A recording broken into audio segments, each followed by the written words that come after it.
though Joey said the car has been really good, I think what they're trying to do here is split it right down the middle in terms of the run as we see him hit pit road now. So Logano to pit road at lap 39 of this 80-lap first stage.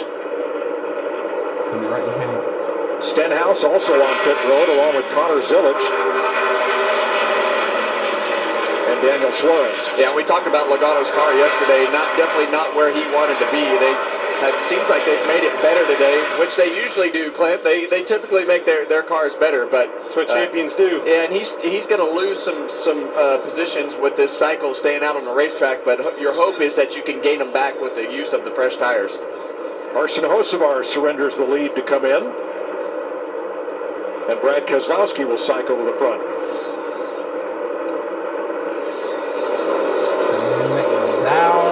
So down to McDowell and Custer, the only cars that had not pitted. So Brad Keselowski, he is the leader, and he's today's driver profile, sponsored by Trimble.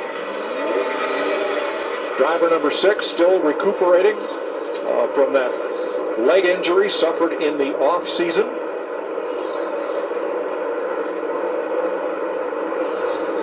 And here's Brad to pit road. 3 Las Vegas Cup wins for Brad.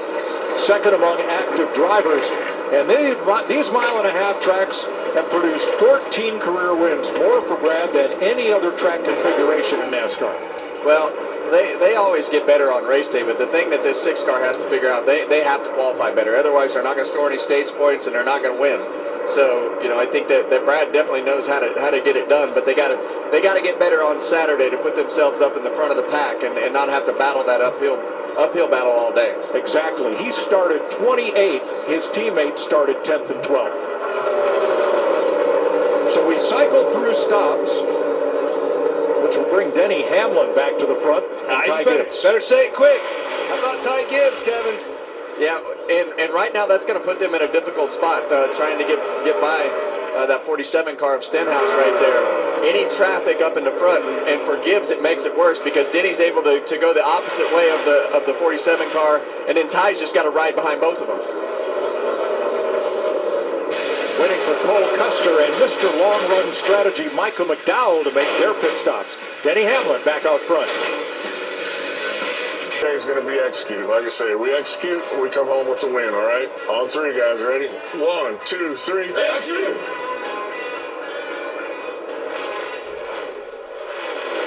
There's Ryan Preece in 8th, right with Tyler Reddick. Denny Hamlin, Christopher Bell for the lead. Very bottom. Clear behind if you need it. Denny's going to have he gets right back to his outside. He's trying to draft off a Nemechek in front of him, but now he's got Nemechek right in the wake of him. Nice side-by-side battle here. It's not going to be able to complete it quite yet. Look at that. Whoa. Look at the momentum on the outside. Here comes Denny Hamlin right back around him. And that's just the difference in how those lap cars got timed out right there. But think how many times we've seen these two teams stay out longer to be able to have that tire advantage, give up 3 or 4 spots, and then make it back up on the long run. And this is why, as a leader, you're looking at Nemechek, just pick a line. He ran the bottom of 1 and 2 and then the top of 3 and 4. That's hard to be able to navigate around him. But he's also fending for a position, trying to stay on the lead lap.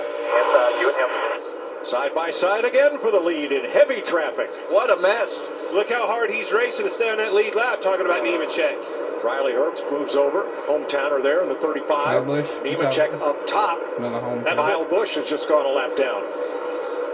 Whoa, that's close. Well, they're pushing really hard right now. Nemechek's pushing really hard. Which one? Look at the lead right behind him. All of them want control of the race as a leader, and the 2 cars in front of them don't want to be a lap down.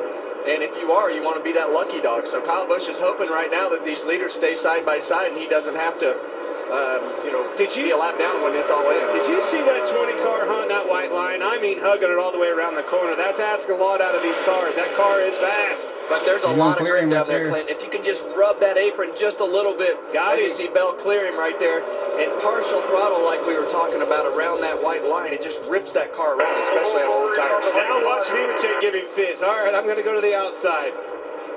Mirror driving, but that's what you got to do to keep him behind you. Larson for second. And that's what happens. Nemechek right up to the top of the racetrack, trying to stay count that on cat the tail out. end. Larson's going to get him.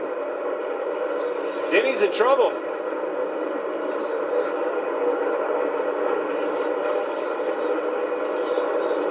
Looks tight, Kevin. Well, they're all going to be tight when you get in traffic like this, and I think it's just a matter of being able to find that spot. But Hamlin and Gibbs have definitely had Hamlin really just started struggling later here in traffic, but looks like the 5 and the 20 are able to maneuver, and that goes right back to being creative and versatile in traffic. Looking back from Denny Hamlin's Toyota Racing Cam. Kyle Larson alongside.